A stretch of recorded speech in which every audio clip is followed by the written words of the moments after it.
છે. શોધતા શોધતા ક્યાંક પ્રભુના ચરણ ચિહ્ન દેખાયા. કોઈ ગોપીને જાણે વેણી ગૂંથી હોય એ રીતે ચિહ્નો દેખાયા. ફૂલો પડ્યા છે. ગોપીઓને થયું કે કોણ ભાગ્યશાળી ગોપી હશે જેને ઠાકોરજી પોતાની સાથે લઈ ગયા છે.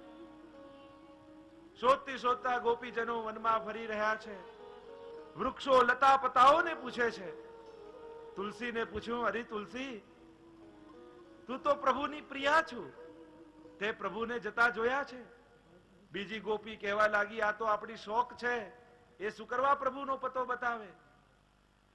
આગળ જતા અશોક વૃક્ષને પૂછ્યું, હે અશોક, તું તો શોકને હરનારો છું, તે પ્રભુને જતા જોયા છે?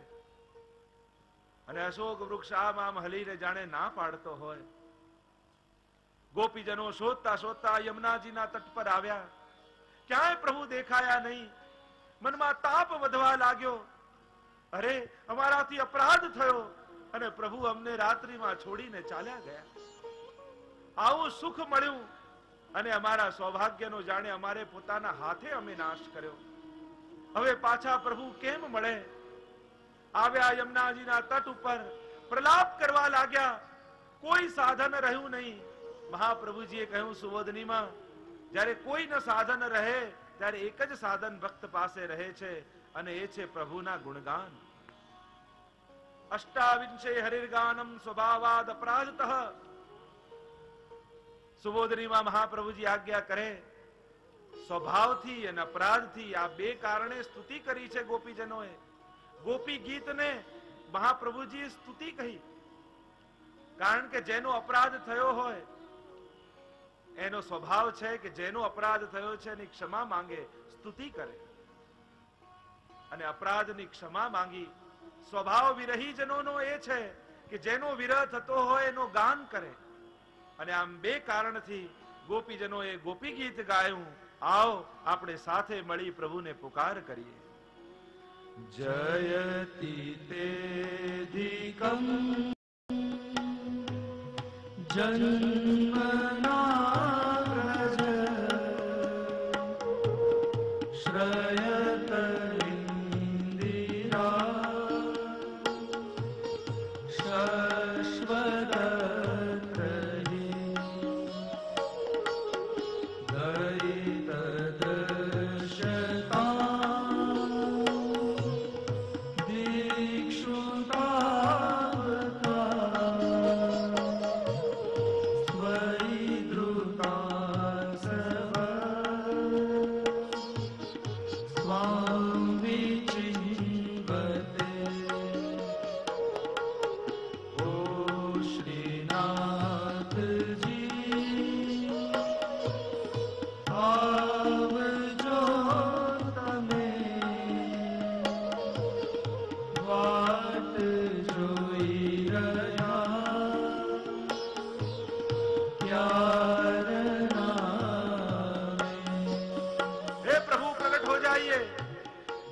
શબ્દથી પ્રારંભ થયો.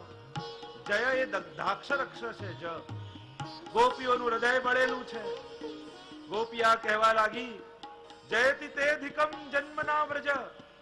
આપના પ્રાગટ્યથી વ્રજ અધિક શોભાને પામ્યું છે. મોટા મોટા ઋષિઓ પણ હવે વૈકુંઠવાસ નથી માંગતા, વ્રજવાસ માંગે છે. અહો વિધના તોપે અચરા પસાર માંગુ, જન્મો જન્મ દીજે યાહી બ્રજ બસો. વારે ઘડીએ અમને તો વ્રજમાં જન્મ જોઈએ. મુક્તિ કહે ગોપાલ સો મેરી મુક્તિ થાય. મુક્તિ પૂછવા લાગી પ્રભુને, મારી મુક્તિ ક્યારે થાય? હું તો બધાની મુક્તિ કરાવતી ફરું છું. પ્રભુએ કહ્યું, વ્રજ રજ ઉડી મસ્તક લગે તો મુક્તિ મુક્ત થઈ જાય. આ વ્રજની રજ તારા માથે ઉડીને લાગે તો તું પણ મુક્ત થઈ જાય. મોટા મોટા મહાત્માઓ હવે વૈકુંઠવાસ નથી માંગતા, વ્રજવાસ માંગે છે. એકવાર બ્રહ્માજીને થયું, વૈકુંઠ મોટું કે વ્રજ? મોટું તરાજુ લીધું. એક પલડામાં વૈકુંઠ મૂક્યું ને બીજા પલડામાં વ્રજ મૂક્યું. જે ભારે હતું એ નીચે રહી ગયું ને જે હલકું હતું એ ઉપર જતું રહ્યું. વ્રજ ભૂતલ પર રહ્યું ને વૈકુંઠ ઉપર. વૈકુંઠ તો કરતા પણ વ્રજનું મહાત્મ્ય વધારે. જ્યારે તીર્થોના રાજા પ્રયાગને બનાવ્યા, ત્યારે પ્રયાગે બધા તીર્થોને બોલાવ્યા, વ્રજ ના આવ્યું. ભગવાનને ફરિયાદ કરી કે આપના બધા તીર્થો તો આવ્યા પણ વ્રજ ના આવ્યું. ભગવાને કહ્યું મેં તીર્થોના રાજા બનાવ્યા છે, મારા ઘરના નહીં. વ્રજ તો મારું ઘર છે. જયતિ તે અધિકમ જન્મના વ્રજ. આજે વ્રજ પ્રભુ આપની કૃપાથી, આપના પ્રાગટ્યથી વૈકુંઠ કરતા પણ અધિક શોભી રહ્યું છે. વ્રજ વાલું રે વૈકુંઠ નહીં આવું, ત્યાં નંદ કુંવર ક્યાંથી લાવું. વ્રજવાસીઓને પ્રભુ કહે છે કે એકવાર વૈકુંઠ તો આવો. વ્રજવાસીઓ કહેવા લાગ્યા વ્રજવાલું રે વૈકુંઠ નહીં આવું. પ્રભુએ કહ્યું એકવાર આવીને જોઈ તો જાઓ. વ્રજવાસીઓ લખ્યું વ્રજજન વૈકુંઠ સુખ જોઈ વળ્યા, ન ગમ્યું ત્યારે બ્રહ્માનંદમાં ભળ્યા, અરે ઘેર સ્વરૂપાનંદ સુખ અતિશે ગળ્યા, વ્રજવાલું રે વૈકુંઠ નહીં આવું. પ્રભુ ત્યાં તો અમારે આપને આધીન થવું પડે, અને વ્રજમાં તો આપ અમારે આધીન છો. અમે જગાડીએ તો આપ જાગો, અમે આરોગાવીએ તો આપ આરોગો, અમે પોડાવીએ તો આપ પોડી જાઓ. પ્રભુ કહેવા લાગ્યા વૈકુંઠમાં આવો તો ખરા. વ્રજજનો કહે આવીએ તો ખરા, પણ ત્યાં ક્યારે નંદ મહોત્સવ થાય છે? પ્રભુ કે ત્યાં હું જન્મતો જ નથી તો નંદ મહોત્સવ શેનો? વ્રજજન કહેવા લાગ્યા ત્યાં તો આપની બાજુમાં લક્ષ્મીજી હોય, અને અમને તો અમારી રાધા બાજુમાં જોઈએ. કારણ કે રાધા ન હોય તો શ્યામ પણ આધા. राधे कृष्ण राधे कृष्ण राधे कृष्ण, और राधा निकाल दो तो आधे कृष्ण आधे कृष्ण आधे कृष्ण. राधा वगर तो श्याम पण आधा. અમને લક્ષ્મી બાજુમાં બેઠા હોય ન ગમે.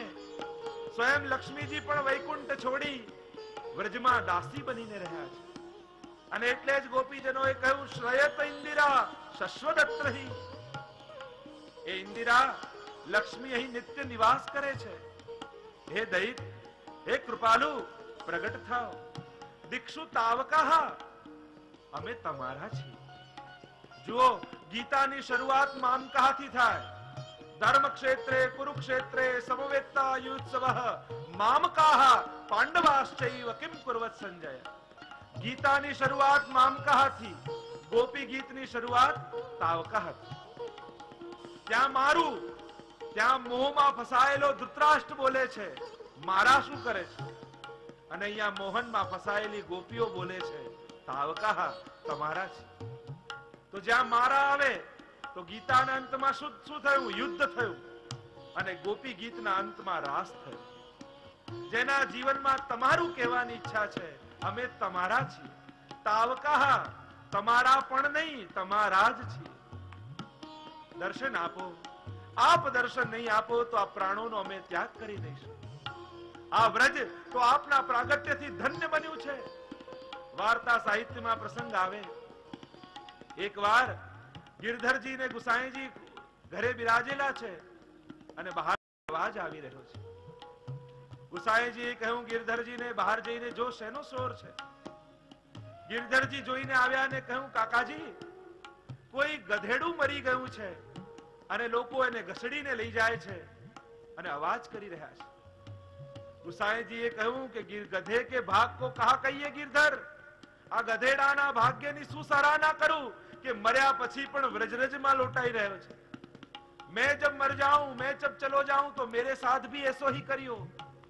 હું પણ જ્યારે દેહ છોડું તો મારી સાથે પણ આવું જ કરજો. અને ઇતિહાસ લખે છે કે ગુસાઈજી તો સધે ગિરિરાજજીમાં પધારી ગયા, પણ પોતાનો ઉપરણો મૂકતા ગયા તો ગિરધરજી ઉપરણાને વ્રજરજમાં